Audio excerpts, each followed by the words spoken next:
This is what 11 hours of press looks like. I filed 4 lawsuits on behalf of 4 former NYPD chiefs today against the city, Mayor Adams, and people in Mayor Adams's circle. I'm pretty sure I spoke to 40 reporters today. By the way, tune into NBC if you're in New York tonight at 11 p.m. I don't know if I'm going to make it. I'm filming this right now, this TikTok at 7:45. I don't know if I'm going to be up at 11, but I'll be on, and I will be on tomorrow as well. Do you want to know what the lawsuits are about? Yes, you do. Have I spoken about this 85,000 times today? Yes, I have. Am I going to tell you about it anyway, despite the fact that I am exhausted? Yes, I am.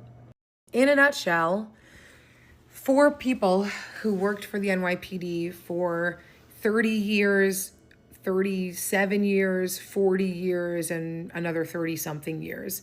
These are 4 people who dedicated their entire lives to this city.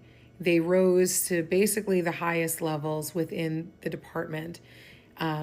They made it through the first year or so with Mayor Adams, and only after they continued to find constitutional violations and policy violations and vocalized complaints about the NYPD not following the law did they end up getting demoted or constructively terminated.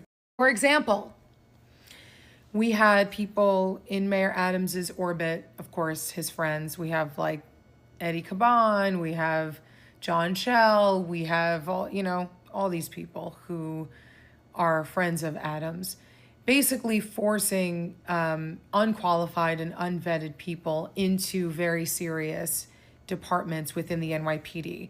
Very serious departments meaning special victims, units that liaise with the feds.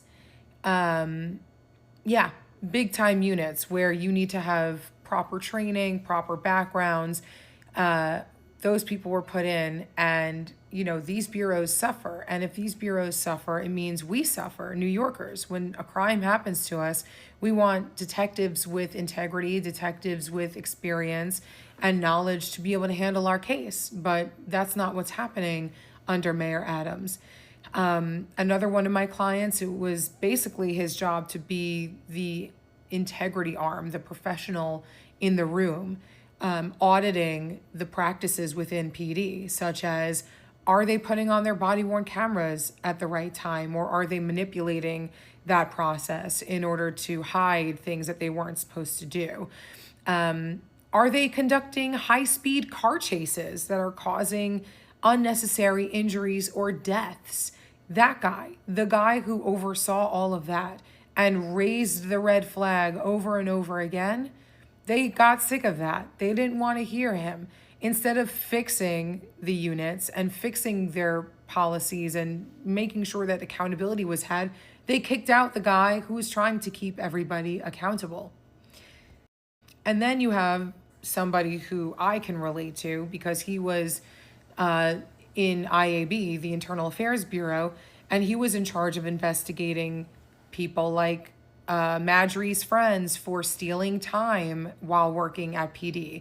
And he was forced essentially to cooperate with investigations by criminal agencies into Marjorie, which he cooperated with because that is literally his job in internal affairs. Well, Marjorie was not happy about that. He heard about it, and next thing you know, my client is demoted, embarrassed, all of that stuff, taken out of IAB, put in transit, all of these retaliatory things that were happening to my clients were happening because my clients were trying to keep integrity as much as they could within the NYPD.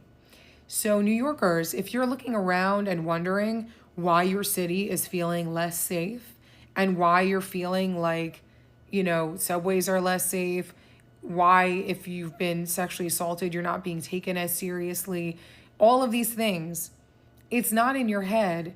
It's because Mayor Adams designed it this way.